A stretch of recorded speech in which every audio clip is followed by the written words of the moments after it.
ఉదయం నుండి మధ్యాహ్నం వరకు ఇంట్లో ఏం చేస్తాను, ఎలా ఉంటాను అన్నది ఈ వీడియోలో అయితే చూపిస్తున్నాను. పాప ఇక్కడ ఇంకా పడుకొని లేవలేదు. నేనైతే లేచాను. టైం 7 అవుతుంది. కాస్త లేట్‌గానే లేస్తున్నాను. ఎందుకంటే మార్నింగ్ నుండి నైట్ వరకు 12 అయిపోతుంది పాపతోని. ఇంకా పడుకునే ఆ కొన్ని గంటలైనా కాస్త మంచిగా పడుకోవాలనేసి కొంత లేట్‌గానే లేస్తున్నాను. మాక్సిమం పనులన్నీ నైటే చేసేసుకుంటాననమాట. ఇల్లులయి తుడిచేసుకోవడం, ఏవైనా కొన్ని గిన్నెలుంటే తోమేసుకుంటాను. రిమైనింగ్ అక్కడక్కడ కొన్ని గిన్నెలే ఉంచుతాననమాట. ప్రెజెంట్ ఇక్కడైతే అంత పనులేమీ లేవు. ఇంక లేచిన వెంటనే ఫస్ట్ అయితే తలకి నూనె అయితే పెట్టేసుకొని జడైతే వేసేసుకున్నాను.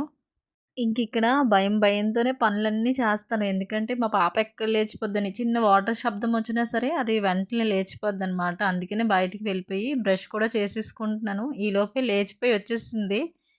దాని బాల్కనీ చూడండి ఎలా ఉందో. పాపకి బాలేదు. నాకు కూడా హెల్త్ బాలేదు. హాస్పిటల్ చుట్టూ తిరుగుతూనే వచ్చాననమాట. 1 మంత్ నుండి అలా తిరుగుతూనే ఉన్నాను. టెస్టులు చేయించుకోవడం, రిపోర్ట్‌లు వచ్చినంత వరకు వెయిట్ చేయడం, మళ్ళీ రిపోర్ట్‌లు తీసుకెళ్ళి డాక్టర్‌కి చూపించడం ఇలానే జరిగింది.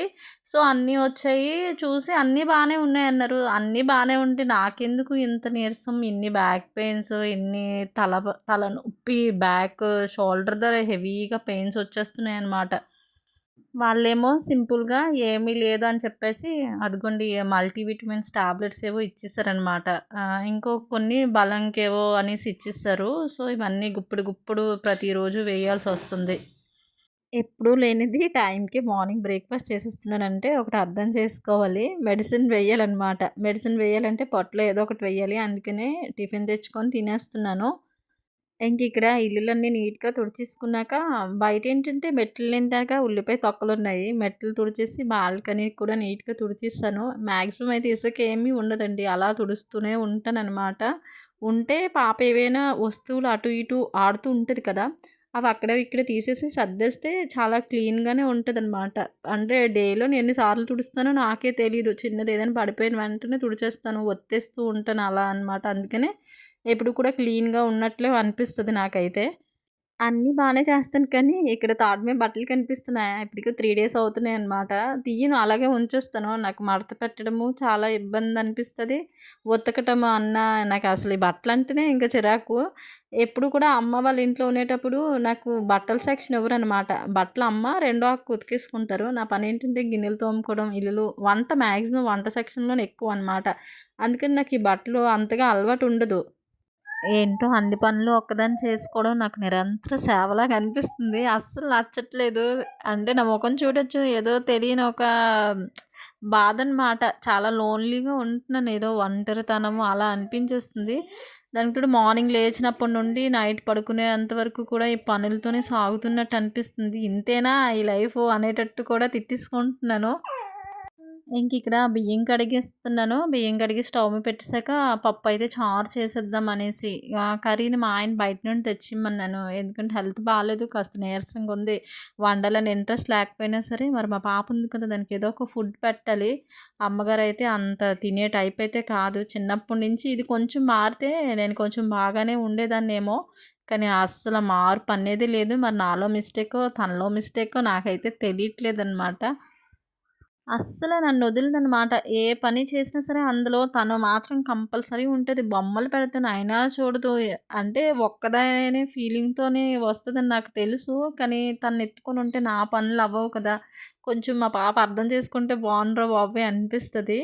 ఇంకా ఇక్కడ దానికి స్నానం కూడా చేయించేసాను. Head bath చేసేసాననమాట. ఇంక నేను ఫ్రెష్ అవ్వాలి. ఫ్రెష్ అయ్యాక ఆల్రెడీ నా బ్రేక్‌ఫాస్ట్ అయిపోయింది. పాప అదో ఇది అన్నట్టు ఎప్పటిలాగే తింటదనమాట. ఇప్పుడుకొచ్చి ఏ ఫుడ్‌లో కూడా చెయ్యి పెట్టి తినడం కూడా తనకి అలవాటు అవ్వలేదు. అంటే ప్లేట్ ముందే పెడతాను. మార్నింగ్ ఇడ్లీలు తెస్తానా, ఒక ఇడ్లీ ప్లేట్‌లో పెడతాను. చూస్తాను తింటదేమో అని. అస్సలు చెయ్యి కాదు కదా! ఇంకా లెగిసి వెళ్ళిపోద్దనమాట. ఇంక నా పని నేను పట్టాల్సిందే అని కూర్చొని ఇంకా చాలా కష్టపడే పెడతాననమాట. ఇష్టంతో తింటే బావున్ను ఏ ఫుడ్డయినా. ఏ ఫుడ్ కూడా ఇష్టంతో తినదు. ఏడుస్తూనే అలా తింటూనే ఉంటది. పప్పుచారులో చూసారా ఎన్ని టమాటీలు వేస్తున్నానో. ఎందుకంటే టమాటీలు రేట్ తగ్గింది కదా! చాలా టమాటీలయితే ఉన్నాయి ఫ్రిడ్జ్‌లోని. అందుకనే ఒకేసారి ఒక 7, 8 టమాటీలయితే వేసేసాను.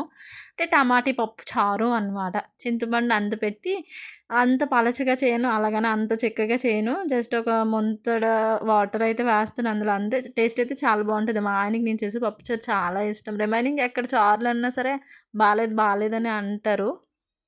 ఈలోపే మా ఆయన కూడా వచ్చేసారు. నేనింత కష్టపడి అంటే కష్టపడని కాదు పప్పుచారే పెద్ద కష్టంలా అనిపిస్తది. ఇంత కష్టపడి వండితే తనేమో భోజనాలున్నాయి పద అక్కడికి వెళ్లి తినేద్దాము. ఇవి నైట్‌కి వదిలేసేయి అన్నారు. అబ్బా! నేనింత కష్టపడి ముందు చెప్తే వండే వండకపోదును గదా! కాస్త రెస్ట్ తీసుకుందును అనుకున్నాను. తను తెచ్చిన కర్రీలనమాట. ఒకటొచ్చేసి ఆలు ఫ్రై, ఇంకోటొచ్చేసి 2 ఆలుకి సంబంధించినవి తెచ్చారు. వంకాయ, బంగాళదుంప కర్రీ ఇంకొకటి తెచ్చారు.